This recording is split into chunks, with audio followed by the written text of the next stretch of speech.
Shocking Scenes Enacted at Yellville by C.S.A. Turnbo. Yellville, Arkansas was the scene of blood and carnage during the latter part of the Civil War. There were a large number of men shot to death in town, and their bodies were left where they fell for the hogs and the dogs to devour. I will mention a few cases in a brief way to show how far this cruel war was carried on in this town at its worst. Now, these accounts were gathered from reliable sources. Mrs. Martha Ann Taylor, a daughter of William Taylor, who lived on Water Creek, near where the Flag Spring is, said that while they were moving from Water Creek to Dallas County, Missouri in war times, they had to stop a few days in Yellville, and while they were there, she saw 2 dead men lying in a ditch and the hogs were eating them. Mrs. Taylor said when this horrible scene met her eye, she staggered with terror, and her limbs seemed paralyzed for a moment, and as soon as she could recover from the shock, she fled from the spot. Now, Martha married William Mahan in Dallas County, Missouri, and she would often repeat this story to her husband. Now, she died in Pontiac, Missouri in 1889 and was buried in the graveyard at the mouth of Bratton Springs Creek. Mr. Bryce Milam, a former resident of Yellville, told me that a man by the name of William Buskett was shot to death in Yellville one day 100 yards from the Wirt Hotel. The weather was cold and with snow on the ground. The body lay there 3 days, and the hogs mutilated it by eating the ears off. Mrs. Sally Woods, wife of Darrell Woods, and a few other women dug a grave and buried the remains near where Mr. Buskett was executed.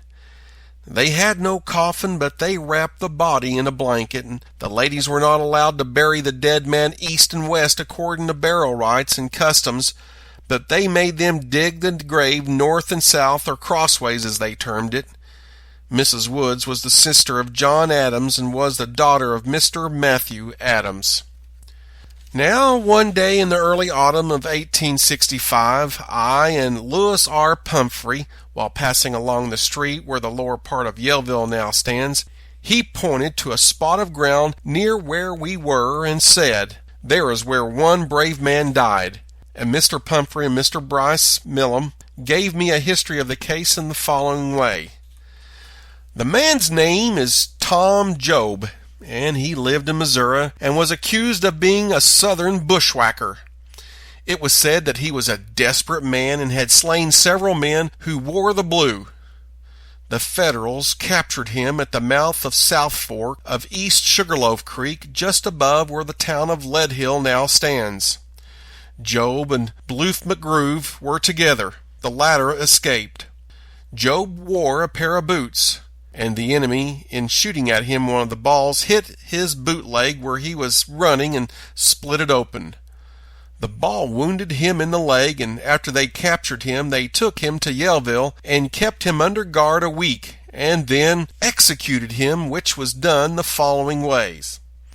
After Job was conducted to the designated place for execution, and after being told that he must die, he was asked by the commanding officer how many Federals had he slain since the beginning of the war. And the doomed man reflected a half a minute and then replied in a stoic way, "Well, about 40 as nigh as I can estimate the number on this short notice." And the answer to this was a volley of bullets shot into the man's body, and he passed from life into eternity. Mr. Milam said that Job was executed 100 yards in front of his door, and that his wife, Mrs. Elizabeth Milam, saw the execution from the house. Mr. Milam and Mr. Pumphrey both said that Job's body lay in a mud hole several days, where the dogs ate on it. Some of the soldiers, as they rode by, would ride over the body as it laid in the mud, and others would pass around it. Those that rode over him had hearts of stone and cared nothing of a Christian nature, and the ones who rode around him was either of a superstitious feeling or carried a soft heart in their breast. Mr. Milam said that the Federals left town, that he and I. Stinnett cut out cedar poles from the cedar grove nearby and built a pen around the remains of Job and filled the pen with stones.